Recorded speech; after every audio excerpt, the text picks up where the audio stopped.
Esta es la segunda parte de mi análisis de la película The Shining, traducida como El Resplandor en los países de América Latina. Y esta segunda parte se concentra en el personaje de Jack, el adulto, el papá de la familia, interpretado por Jack Nicholson. Y la tesis del análisis es que lo que vemos en la película es una manifestación del proceso de Jack confrontar los contenidos de su propio inconsciente. Entonces no hay poderes paranormales, no hay fantasmas, no hay el Shining de Danny. Son solamente alegorías o símbolos de el proceso de confrontar los contenidos del propio inconsciente. Eh, entonces tenemos al hotel en sí mismo funcionando como un portal entre el mundo de la conciencia y el mundo del inconsciente. Lo que vemos desde afuera del hotel, la estructura, la fachada, la construcción, es todo producto de la mente consciente, la tecnología, la ciencia, el conocimiento, la técnica. Pero el hotel está construido sobre un cementerio sagrado, un sitial sagrado, donde los nativos americanos enterraban a sus muertos. Entonces vemos la conexión de lo aparente, externo, con lo eterno, que es el sitio sobre el cual el hotel está construido. Aparte del hotel funcionar en sí mismo como un portal, también las circunstancias que rodean a la familia en el hotel propician la manifestación del inconsciente. Primero, es un sitio muy aislado donde la familia va a estar sola por 5 meses. Y no solo eso, sino que dentro del hotel cada miembro de la familia está por su propia cuenta. Wendy haciéndose cargo del día a día del hotel, Danny jugando mucho tiempo solo y Jack ensimismado escribiendo su obra. Por último, Jack había sido expuesto a información que lo había eh, predispuesto a la manifestación del inconsciente cuando el, la persona el manejador del hotel le cuenta acerca de los asesinatos de Grady. Esto activa de una manera preconsciente lo que vamos a ver que ya eran fantasías de Jack de hacer a su familia desaparecer. Entonces ya está predispuesto por esta información, está en unas circunstancias que facilitan la manifestación de los contenidos del inconsciente en un lugar que funciona como portal hacia el inconsciente, que es el hotel en sí mismo. Y por último, ya que está escribiendo una obra de ficción y sabemos que el proceso de escribir obras de ficción representa un peligro para el autor en la medida en que está confrontando de nuevo los contenidos de su propio inconsciente. Y un buen ejemplo de ese proceso es la película Barton Fink de los hermanos Cohen. Me parece que ilustra bien los peligros del proceso creativo. Ahora, habiendo establecido las bases del análisis, vamos a hablar próximo de la teoría junguiana que se va a usar en este análisis.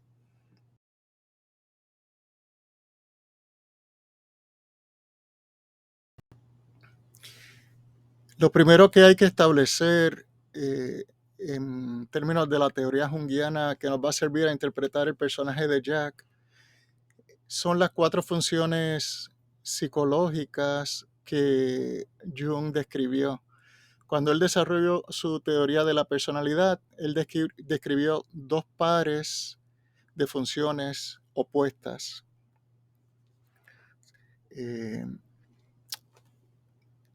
que forman la constelación alrededor de la cual se desarrolla la personalidad de cada individuo. El primer par de opuestos es pensamiento y su opuesto, sentimiento. El segundo par de opuestos es sensación, percepción, y su opuesto, intuición. De acuerdo a Jung, hay una teoría que hay una de estas funciones que es la función dominante en cada persona. En el caso de Jack, la función dominante es el pensamiento. La función dominante ocupa la conciencia, mientras que su opuesto, en este caso el sentimiento, ocupa el inconsciente.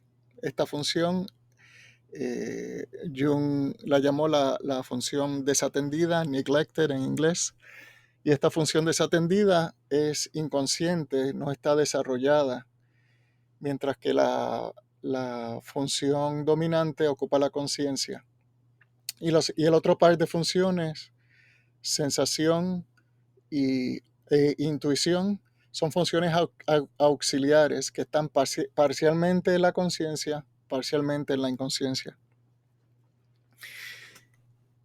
Entonces, la tarea de la persona que está en la Edad Media es bajar al inconsciente, incorporar aspectos de la función desatendida y regresar con un ego fortalecido por estas nuevas capacidades que se han incorporado de la función desatendida para vivir una vida más rica, más completa.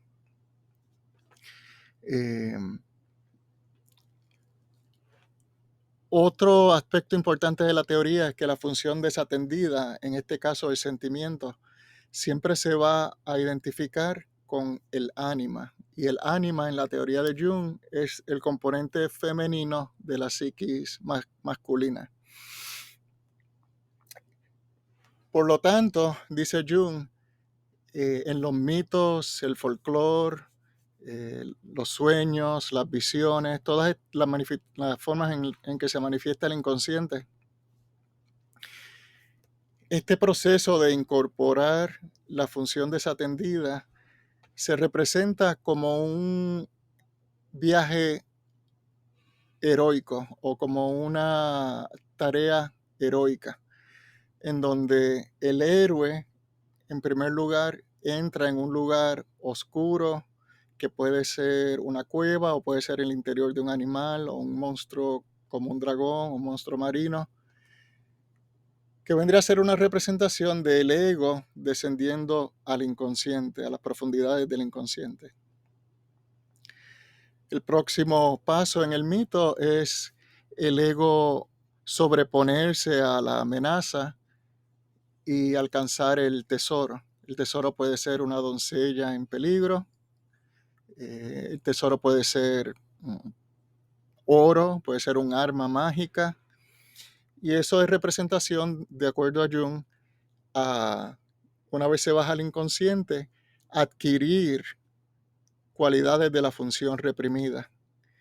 La parte final del mito o la manifestación mitológica del inconsciente es regresar de vuelta al sitio de origen con el tesoro que se ha alcanzado, ya sea la doncella, el oro, el arma mágica, lo que sea de lo que se trata el mito. Y de acuerdo a Jung, esto es simbólico de el regresar con las cualidades que se han incorporado en el ego de esta función desatendida a la conciencia para tener una personalidad más completa, menos reprimida, menos polarizada.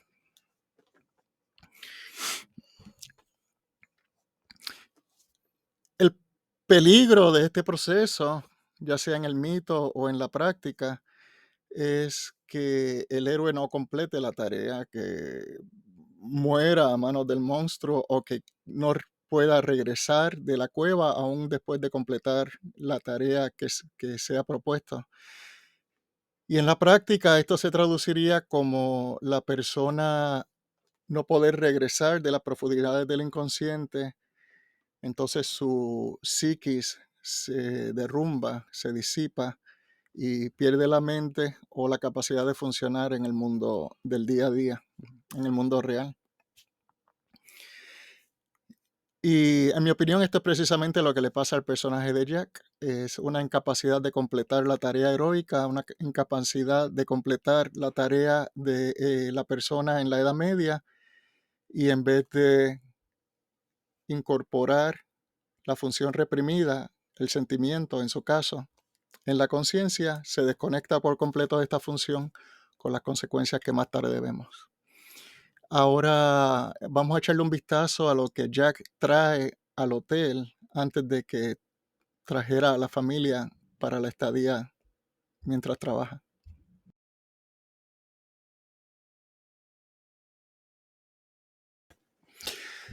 Entonces, en Jack tenemos un hombre que ha llegado a la edad mediana con una función dominante de pensamiento, raciocinio, y una función reprimida, no desarrollada, reprimida del sentimiento. Y de acuerdo a Jung, hay tres consecuencias de este arreglo psicológico cuando el pensamiento es completamente dominante y el sentimiento está completamente reprimido. El primero es una falta de capacidad de introspección. El segundo es una predisposición a cambios súbitos en el estado de ánimo con tendencia a la irritabilidad y no poder controlar el enojo. Y tercero es una incapacidad de relacionarse de una forma madura y constructiva, particularmente con el otro sexo, pero también con la gente en general. Así que vamos a echarle un vistazo a cada uno de estos. En el caso de Jack, la falta de capacidad introspectiva se ve temprano en la película cuando él está siendo entrevistado por el manejador del hotel para el trabajo. El manejador le pregunta, ¿tú estás seguro que tú vas a poder lidiar con esta situación? ¿No te va a afectar mentalmente estar en un sitio aislado por tanto tiempo, como le pasó a Grady, por ejemplo? Y él dice, oh, no, eso nunca me va a pasar a mí. Falta de capacidad introspectiva.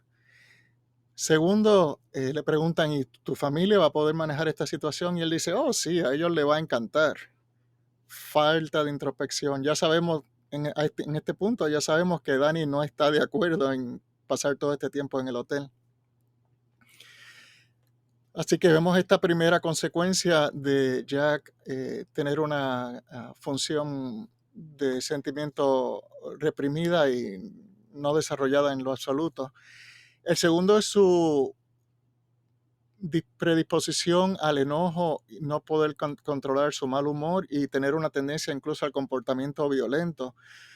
Sabemos que antes de llegar al hotel ya había sido violento con Dani, por lo menos en una ocasión en que lo había lastimado, y él, al relatar esta experiencia, lo hace de la manera más racionalizada posible. Él dice, yo tan solo apliqué unas pocas libras de presión por segundo cuadrado en ese momento, o sea, completamente racionalizado, sin entender qué es lo que está causando esta incapacidad de manejar su estado de ánimo.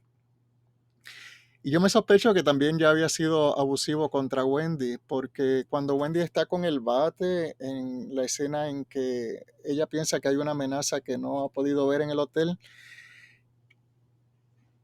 pasa bien rápido a asumir una actitud defensiva contra Jack. El umbral de Wendy a ver a Jack como una amenaza era muy bajito, en mi opinión, porque probablemente ya él había sido una amenaza en el pasado. Y por último, la tercera consecuencia de Jack tener una función de pensamiento tan dominante, sin ningún tipo de oposición o balance de la función de sentimiento, es su incapacidad de relacionarse de una forma madura, principalmente, como dije, con el otro sexo, porque, como habíamos visto, la función desatendida se va a identificar con el ánima y el ánima se proyecta en la mujer más importante en la vida. En este caso es la esposa. Entonces Jack trata a Wendy como trata a su propia ánima o función de sentimiento. No le presta atención, la reprime, es despectivo hacia ella. Y vemos también cuando la familia está llegando al hotel, vemos a un Jack dentro del carro emocionalmente distante y abrasivo con la esposa e incluso con el hijo. Y temprano en la película vemos que Jack es despectivo o despreciativo de todo lo que Wendy tiene que ofrecer en su vida. Primero es despectivo de su contribución a la familia y al matrimonio. Aquí, mientras él está supuestamente escribiendo su obra, ella está haciéndose cargo de todo el hotel y viene a traerle el desayuno en la cama como si fuera un rey y él lo toma por descontado, como si se supone que ella hiciera eso sin darle ningún tipo de crédito. Es despectivo de lo que Wendy tiene que contribuir a la familia y al matrimonio. Es despectivo de lo que Wendy piensa cuando ella le dice, oh, yo estoy seguro que cuando empieces a escribir y encuentres de nuevo el ritmo, todo va a estar bien. Y él le dice, sí, seguro que eso es lo único que necesito, de la forma más despectiva, ¿no? Él no toma en cuenta en lo absoluto lo que Wendy tiene que ofrecerle intelectualmente. La ve como su intelectual inferior. Eh, es despectivo de la sexualidad de Wendy, lo vemos leyendo una revista Playgirl, mientras el manejador del hotel viene a buscarlo para darle la introducción a las facilidades del hotel. Y cuando la familia está entrando al cuarto que va a ocupar en su estadía, hay dos empleadas vacando el piso, bajando las escaleras, y vemos a Jack dándole dos vistazos como que le gustó lo que vio. Las encontró atractivas, incluso con Wendy ahí, físicamente presente. Y por último, Jack es despectivo de los sentimientos de Wendy, de sus necesidades emocionales, cuando ella le propone que vayan a dar un paseo por el jardín, por el laberinto. Él, de una forma brusca y abrupta, le dice que no tiene tiempo para eso, que está muy ocupado, que se lleve al niño. Así que vemos a un Jack, de nuevo, despectivo de Wendy en todos sus aspectos, en lo que contribuye al matrimonio, intelectualmente, sexualmente y emocionalmente. Lo cual no es sorpresivo, está tratando a Wendy igual que está tratando a su ánima, porque está proyectando a su ánima en Wendy. De acuerdo a Jung, el hombre siempre va a proyectar su ánima en su esposa. Entonces estamos tratando con un personaje en Jack que resiente lo que él percibe que ha tenido que sacrificar a cambio de su familia. Él nunca entendió que al casarse estaba aceptando que iba a haber una persona igual de importante que él en su vida, la esposa, y mucho menos aceptó nunca que al tener un hijo estaba trayendo a su vida a una persona que iba a ser más importante que él. Él culpa a Wendy por su falta de éxito. Él se siente que es talentoso y que ha sido culpa de ella, que él no haya tenido el éxito que se merece. Él la ve a ella como anclándolo a trabajos mediocres.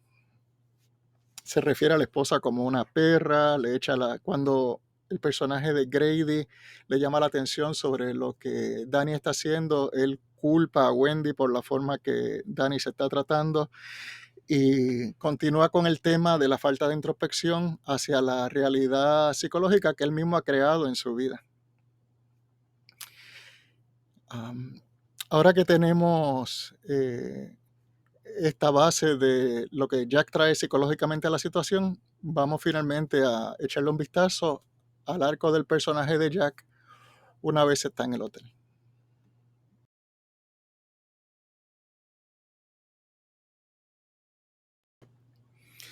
El descenso de Jack al inconsciente empieza temprano en la película y comienza como un problema de insomnio, una incapacidad de dormir. Según esto progresa, vemos a Jack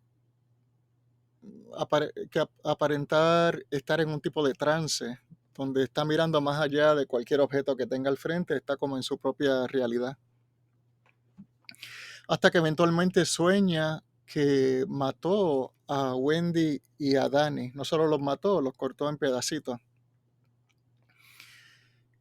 Con lo cual estamos viendo un peligro inminente de que Jack, en vez de integrar el ánima, la función de sentimiento, a su conciencia, se va a desconectar completamente de ella. La va a matar. La va a sacar de su conciencia como si no existiera.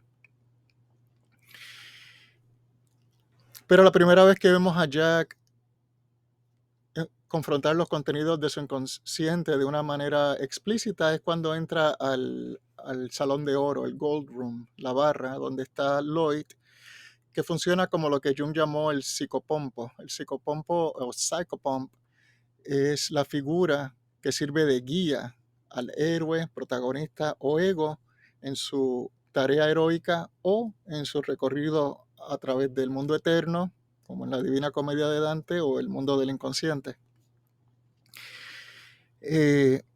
Y allí, una vez en el salón de oro, el Gold Room, Jack empieza a encontrar los contenidos de su inconsciente en diferentes capas. Primero, los contenidos de su inconsciente personal en la forma de Grady. Grady funciona como la sombra de Jack. Y la sombra, de acuerdo a Jung, es la totalidad del inconsciente. Todo lo que ya sea reprimido o nunca se hizo consciente. Que Grady funciona como la sombra de Jack se ve de diferentes formas. Primero, Grady le dice, yo siempre he estado aquí. Cuando Jack le observa que le parece que lo ha visto antes, que le resulta familiar, Grady dice, yo siempre he estado aquí. Vemos como ya Jack reconoce a Grady de entrada, y Grady también es una persona que está a cargo de mantener el hotel, igual que Jack, y que había matado a su familia, algo con lo que Jack probablemente ha fantaseado por el resentimiento que siente hacia su familia por pensar que ellos le previenen alcanzar el éxito que él siente que merece. Estamos empezando a ver en Jack unos rasgos de personalidad narcisista. Esos son los contenidos de la capa personal del inconsciente de Jack, y los contenidos de la capa del inconsciente colectivo o universal es el ánima, que vamos a ver más tarde encuentra en el cuarto 237. Ahora, la segunda vez que Jack regresa, la segunda vez que Jack entra al cuarto de oro, a la barra donde está Lloyd, es después de que Wendy lo acusa de haber lastimado a Danny cuando le vio las marcas en el cuello. Y en este punto vemos dos cosas. Primero, Jack está entrando a una capa del inconsciente más profunda. Eso se ve en el sentido de que el inconsciente está más densamente poblado. Ahora no hay solamente una persona, hay cualquier número de personas en el cuarto. Incluso hay música, hay bullicio, hay sonido. Hay más libido moviéndose en el inconsciente, entonces hay más contenidos del inconsciente activándose.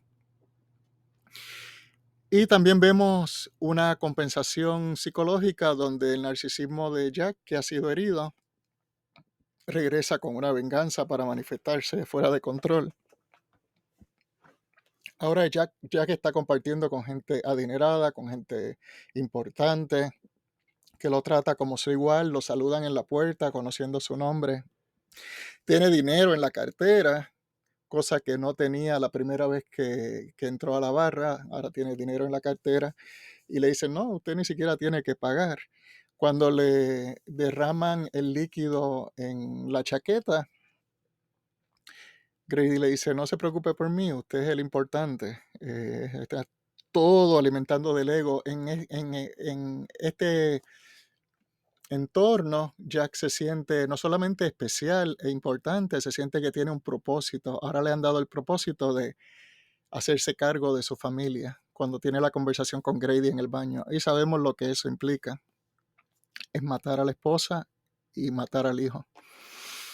Lo próximo que vemos de Jack es cuando entra al cuarto 237 y se encuentra con una mujer sumamente atractiva que lo seduce.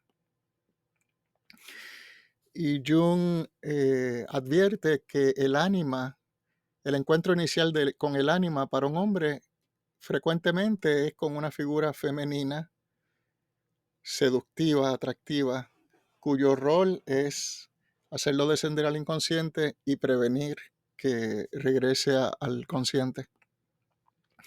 Cuando ellos se empiezan a besar, Jack mira al espejo y ve esta figura, el ánima, como lo que realmente es, un cuerpo en descomposición, lo opuesto de la figura saludable que había visto antes, un cuerpo enfermizo, eh, repulsivo.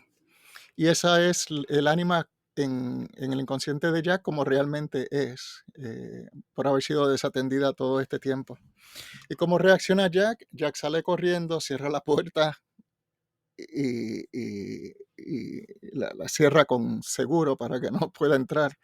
En ese punto, Jack ha sellado su propia suerte porque ha decidido, en vez de confrontar y relacionarse con el ánima, ha decidido reprimirla por completo y sacarla de su conciencia, representado por cerrar el cuarto, cerrar la llave e irse.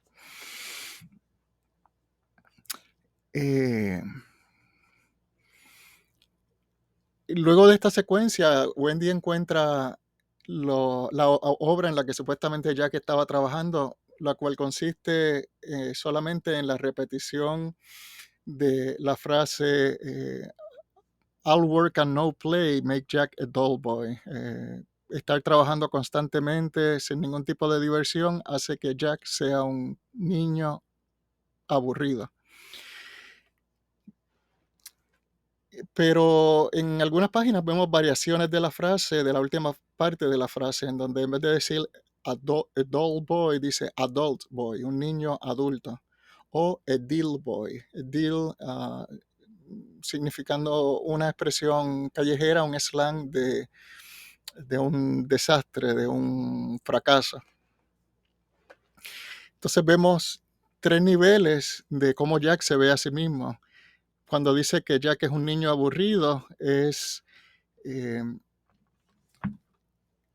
reconocimiento, ya sea plenamente consciente o preconsciente, de que al estar toda su vida trabajando, fortaleciendo la razón, desatendiendo el sentimiento y los instintos que pueden revitalizar su mente consciente, ha perdido una parte importante de su fuerza vital y ahora es una figura vacía, una coraza sin sustancia. La segunda frase, un niño adulto, adult boy, eh, es el resentimiento de Jack de haber renunciado a lo divertido de la vida al asumir las responsabilidades adultas debido a haberse casado y tenido un hijo. Y la tercera es Jack viéndose a sí mismo como un fracasado, ya sin poder proyectar la culpa hacia Wendy. Y aquí vemos algo típico de la psicología del narcisismo, y es que varía entre dos extremos. El primer extremo, soy súper talentoso, debería ser exitoso, nadie se puede comparar conmigo, y alguna frustración sucede, ¡pam!, que lo lleva al otro extremo, que es, soy una porquería, no sirvo, todo me sale mal, mira la mala suerte que tengo en mi vida, y no hay nada entre medio. Eh, una película que muestra este tipo de dinámica de la psicología del narcisismo de una forma muy ilustrativa es la película Birdman con Michael Keaton, si quieren explorar ese tema. De todas formas, ahora tenemos a Jack, después de la confrontación con Wendy, él pierde el conocimiento, ella lo arrastra hasta el congelador, donde cierra la puerta con seguro y él está atrapado. Ante la incapacidad de completar la tarea que Grady le había dado, que era hacerse cargo de la familia, él está psicológicamente paralizado, no puede moverse hacia adelante. Eso es lo que simboliza estar encerrado en el congelador. Y no es sino hasta que él se identifica con su propia sombra cuando habla con Grady que él adquiere la vitalidad suficiente para moverse adelante, pero no lo hace de la forma más saludable posible, lo hace identificándose con su sombra. Puede moverse hacia adelante, pero solo con la motivación de que va a matar a la familia. Esto también como una furia narcisista al reconocer que tanto su esposa como su hijo han sido más competentes, inteligentes que él, lo han vencido y lo han neutralizado. Así que Jack ha hecho dos cosas en este punto, hasta este punto. Se ha desconectado por completo del ánima y que la dejó encerrada en el cuarto 237 y como consecuencia quiere matar a la figura hacia la cual ha proyectado el ánima, Wendy. Y en segundo lugar, se ha identificado con su sombra. Al hacer esto y entrar al laberinto, Jack es incapaz de solucionar el laberinto como un símbolo de navegar las responsabilidades de la vida adulta de una manera balanceada entre el pensamiento, el sentimiento, el trabajo y la familia, viviendo una vida integrada. Jack ya no puede hacer esto porque ha suprimido el ánima y se ha identificado con su propia sombra. Entonces queda atrapado en el laberinto, muere congelado, muerte por congelación, igual que convertirse en una estatua de sal, como símbolo de estancamiento psicológico, muerte psicológica. No hay movimiento interior, la persona está congelada psicológicamente. Entonces, al ocurrir este congelamiento psicológico, Jack queda atrapado en el inconsciente, lo que está representado como Jack en la fotografía que aparece al final de la película con fecha de 1927, si no me equivoco, 21 o 27, no recuerdo. Jack ha sido absorbido por el inconsciente, el reino de lo atemporal. Entonces está atrapado en una fotografía de hace décadas atrás. No solo eso, ha sido absorbido por el inconsciente y se ha identificado con la sombra. Y vemos a Jack en una pose idéntica a la del Baphomet, que es una de los símbolos más notorios de la sombra en la cultura occidental. Satanás, Lucifer, Baphomet son de las representaciones más comunes. En vez de completar la tarea del héroe, a la cual Jung llamó individuation, él llegó al resultado contrario, perdió su individualidad, el ego se disolvió en el inconsciente y se identificó con la sombra. Entonces queda atrapado en la foto, en la pose del Baphomet. Espero que hayan encontrado esta interpretación de algún interés y que por lo menos le ayude a disfrutar de esta gran película, quizá de una forma diferente, verla con un lente diferente, porque esta película es tan simbólica que se puede disfrutar un sinnúmero de formas diferentes con los lentes que ofrecen diferentes interpretaciones. Gracias por su tiempo.